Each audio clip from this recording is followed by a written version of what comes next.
podcasting is kind of like a modern day real life soap opera. So what is the most interesting thing in a soap opera? It's the dynamics, the social dynamics. At least I would say it is, to a certain extent at least. So now, modern podcasting is that there are these people called creators. One could also call them podcasters, but I think creator is the bigger term, because, well, these people have sometimes YouTube channels, so they could be YouTubers, but sometimes they also have podcasts, but seldom a podcaster only has a podcast in the traditional sense. So there are these creators, and these creators now, if they have both a podcast, what can happen is that this person can appear on this person's podcast, and this person can also appear on this person's podcast. What now can happen for one as a viewer, for me as a viewer, is that person A, who I already listened to, let's say Andrew Huberman, now basically invites person B, Peter Attia, onto his podcast.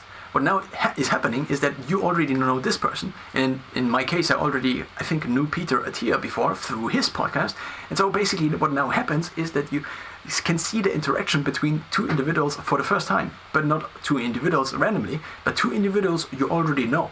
So what then becomes, so this is just one example, but then now there is another podcast which is Tim Ferriss, and Tim Ferriss also wrote a book, and I already read this book, and so now Tim Ferriss appears on Andrew Huberman. So before Andrew Huberman already appeared on Tim Ferriss's podcast, and so I already know Andrew Huberman now because he appeared on Tim Ferriss's podcast. Now, then retrospectively, Andrew Huberman now also has a podcast, and so now I know Andrew Huberman because I saw him on Tim Ferriss's podcast, but now he has a podcast which is a kind of different podcast because he only interviews Stanford PhDs, but then he also makes an exception for Tim Ferriss, which he brings onto the podcast, and now it's again a different relationship, because there is always the person that is hosting and the person that is interviewed. And so that dynamics also change. So basically, if two people are on each other podcasts, these podcasts might be different because each person basically now leads. So basically the lead is different and the other person just follows. But also the show is often a certain format, and the person doesn't deviate, or the show doesn't deviate just because of this one guest. So the person is also put into different constraints, kind of, and therefore if two people appear on each other's podcast, it is often not the same podcast. It is often a very different podcast, and that's then also interesting to see. Now, of course, these are only two people, but now there is basically a universe of people who have an online platform. If Eric Weinstein then appears on Chris Williamson, then maybe in the future Chris Williamson also appears on the portal if Eric Weinstein then continues his podcast, maybe eventually, or he doesn't. So this makes it, I think, very interesting, because you get to know these different people you follow anyway, because you're interested in what these people are creating in terms of their shows.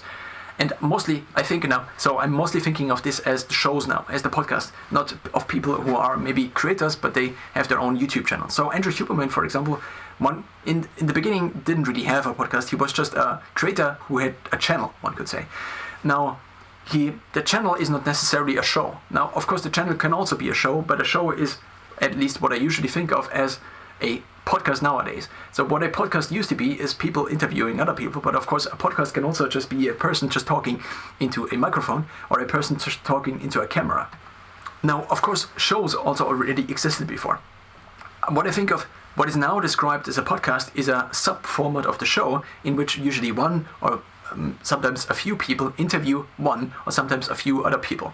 So basically, the show is the podcast format these days is the old days podcast format now in video form, which just makes it a normal show, but it is also this subcategory of basically interviewing other people. So it's a conversational form show. So traditional TV shows also could fit into this podcast format, but often they aren't. So the modern day podcast is kind of a subcategory of the traditional TV show, one could say, which is only it's called TV show because it aired on TV, but the format is actually kind of video plus audio. So one could think of this also maybe differently depending on how one uses these terms.